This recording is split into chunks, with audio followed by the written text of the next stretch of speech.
Today I'm at Birchen Clough under Saddleworth Moor in the northern Peak District.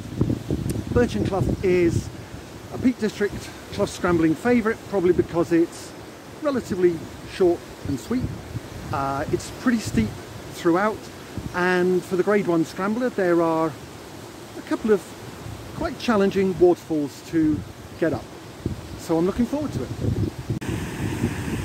A first positive about Birchen Clough is that there is no preamble but all scramble. You are straight into clambering over a set of rocks. A second feature of Birchen Clough is that even the relatively small falls require a little bit of thought and problem solving. So for example, this is the first one about 6 or 7 feet high, and you've got to work out, are you going to go up left, centre or right? Even small pools like this one are a little bit of a challenge because they're overhung and very smooth, and it carries on like that as we go up. The pools are waist to chest deep, but other than those it's just scramble, scramble, scramble. There is never a dull moment as you're going up Birchen Clough. Here's another example of one of the falls that you'll come across, maybe about 8 feet in total. Not particularly difficult, but it is a little bit of a problem to solve and means that you're going to be continuously interested as you ascend Birchen Clough. Another beauty of the clough, if you pick the right day and the right time, is that you're climbing up into the rising sun. I'm now at the first main fall of Birchen Clough, which in the past I've always taken up here through the right channel, but it also illustrates two of the reasons why Birchen Clough may be relatively short, but it's not particularly quick.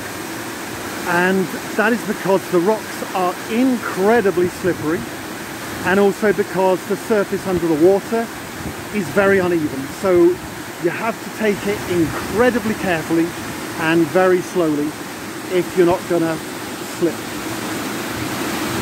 It's one of those falls where you say to yourself, I made it, but only just.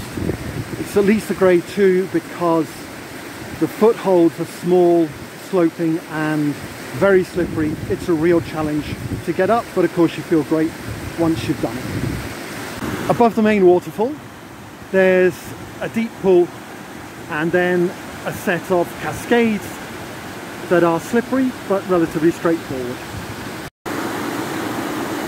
This little fall is particularly tricky, not because of its height, only about 8 or 9 feet, and it's nicely sloped, slab style, but because the pool underneath it, you're out of your depth, so it's quite difficult, especially again because of all of those slippery rocks. Above that last fall there are a number of quite deep pools and some quite mild cascades, that's all at the moment in these upper reaches of the river. As you'll also see, another feature of Birchen Clough is there's quite a lot of people around much of the time. You can carry on up Birchen Clough if you want to from this point, but everything's very gentle, very mild. You're just walking along and there's nothing really that's particularly engaging. And this is the very obvious stopping point where the path comes down off the hill to meet the brook. So that was Birchen Clough. I said at the beginning, no preamble, all scramble, and that of course is really what it is. You're constantly on the go, you are constantly engaged. Admittedly, of course, you're engaged for quite a bit of the time, very carefully putting one foot in front of the other because of that slippery and uneven nature of the surface. But in between those times, constantly interesting problem solving, the cascades, the rocks, always looking and finding routes, the really great nature of that main waterfall, especially for a grade 1 scrambler. A real challenge, but you can make it if you really try. and it's one of the reasons why Birchen Clough is a place to come back to again and again. So I would give it at least an 8 out of 10. And lastly, here's an overview map for scrambling up Birchen Clough. Blue for the walk-in around the reservoirs from Binn Green car park on the A635, red for the scramble, and blue again for the return. Further details are given in the text description underneath the video.